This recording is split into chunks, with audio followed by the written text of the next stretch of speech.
Northern Kenya, a land slowly dying under an unforgiving sun. The rivers have turned to dust, the grass has surrendered, and somewhere in this vast cathedral of silence, a mother walks. She is a Grévy's zebra. The largest, the rarest, the most endangered of her kind. Behind her, a foal, 8 months old, the only reason she keeps moving. There are fewer than 2,000 Grévy zebras left on this earth. She is one of them. And this morning, she has made a choice that will determine whether her foal sees another sunrise. She must cross a landscape that offers nothing, no water, no shelter, no mercy. But somewhere to the east, she senses what the wind carries, the faintest promise of rain-touched ground. But drought is not the only killer in this land.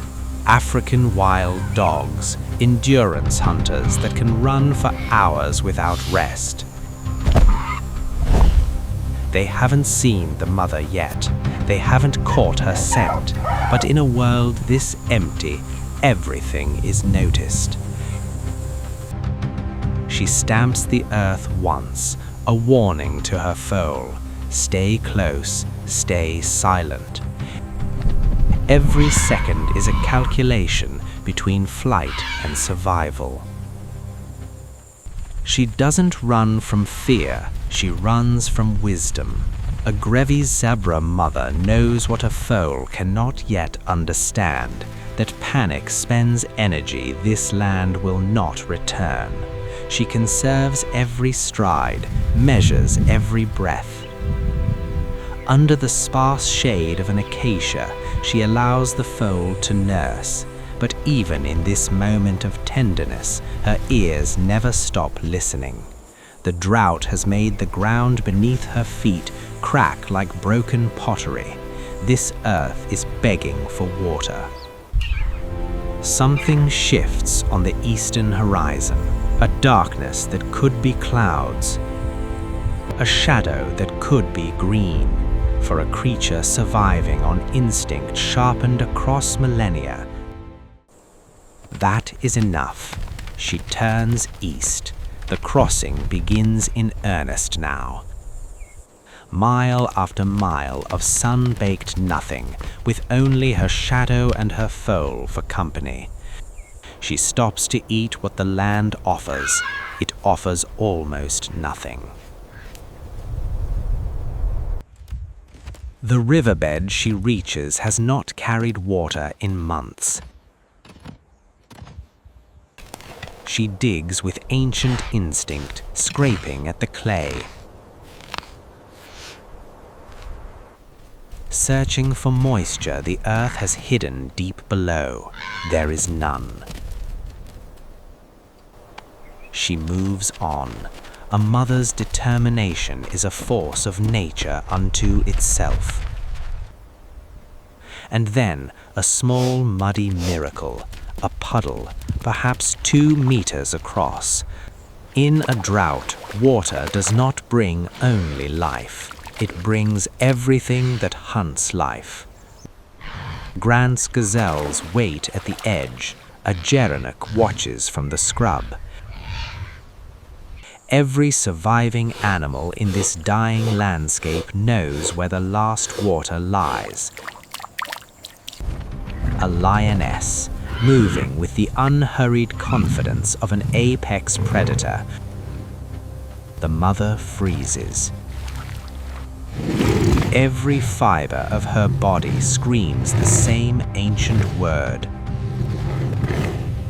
Run, and she obeys, not in blind panic, but in fierce, calculated retreat. The lioness does not follow. Today she wants only the water. As the sun bleeds into the horizon, the mother and foal stand alone, silhouettes against a sky on fire. They have survived the day. Darkness falls across the African plain like a closing hand. The Grévy zebra does not lie down to sleep. She cannot afford to. One sense always reaching into the black. Above her, the Milky Way wheels in silence.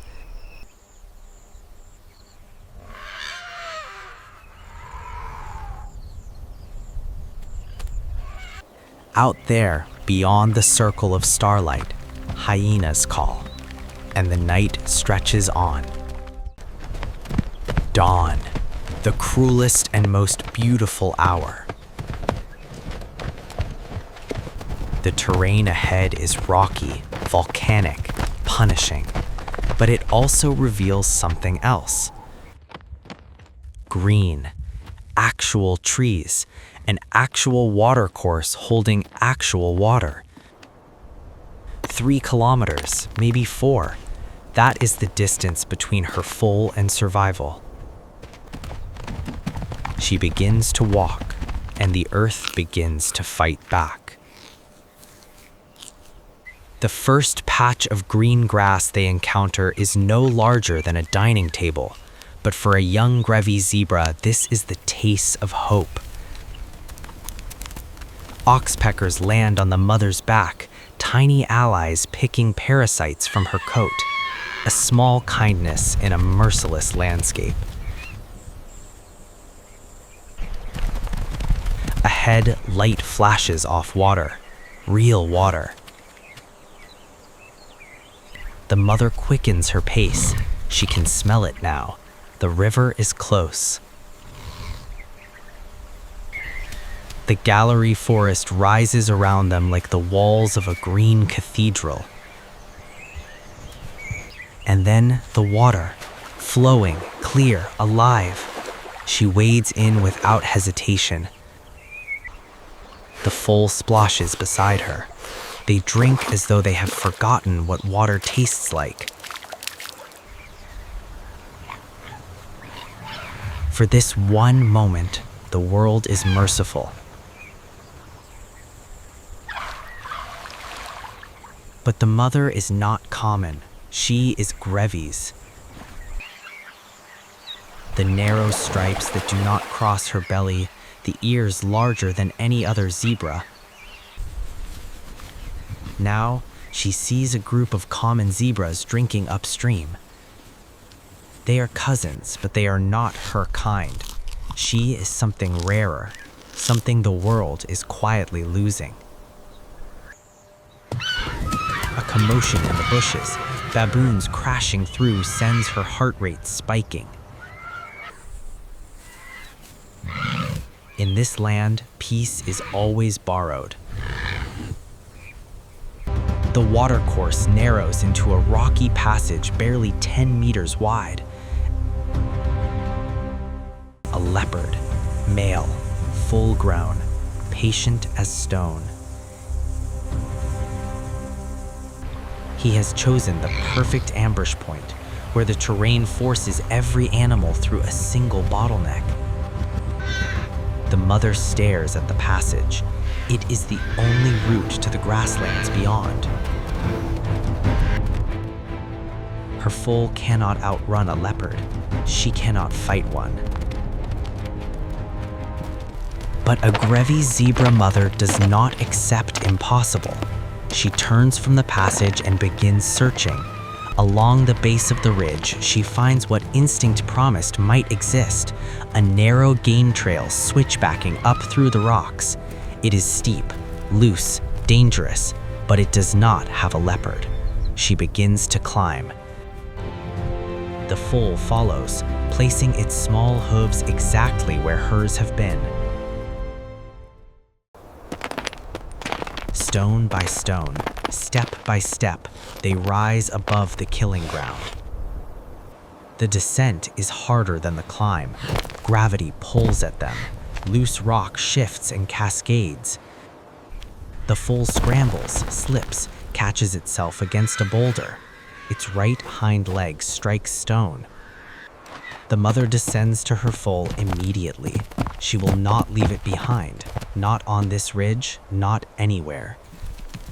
Step by agonizing step, she guides the limping foal down to level ground.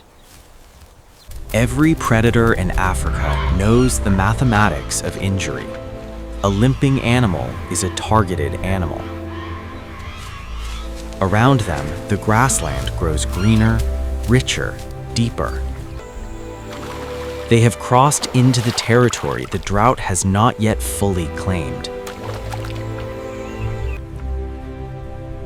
When they reach the broad pool and the watercourse, the foal wades in, and the cool water closes around its wounded fetlock like medicine the earth itself has offered.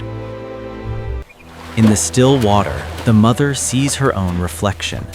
Narrow stripes, large watchful ears. She has walked through dust and danger and darkness. She has faced wild dogs and lions and leopards, and she is still here. Her foal is still here. But then, as the golden light of the setting sun breaks through the acacia canopy, she lifts her head, and she sees something she has not seen since the crossing began, her own kind. 3 Grévy zebras, 2 adults, 1 juvenile, grazing in the green grass 300 meters away, their narrow stripes unmistakable, their large rounded ears catching the last light. She stares. Something ancient and unnameable moves through her. They meet nose to nose, breath to breath, scent carrying information that no human language could decode, where she has been, what she has survived, what she carries in her blood. The male steps aside. The mother walks into the group as though she has always belonged.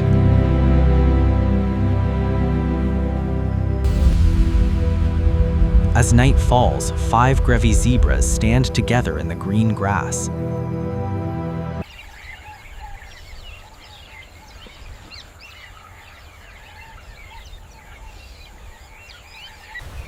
Morning mist rises from the watercourse like the land exhaling. The foals play, trotting in circles, mock nipping, tossing their short manes. And the injured leg bears weight without pain.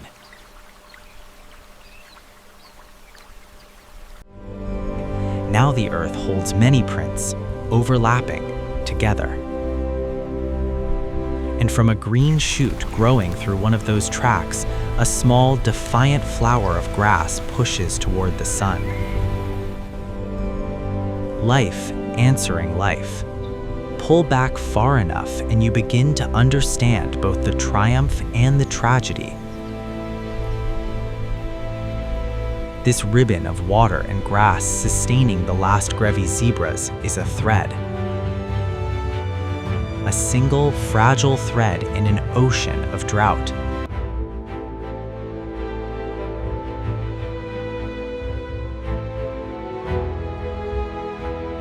From the air, you can trace the mother's entire crossing, the cracked riverbed where it began.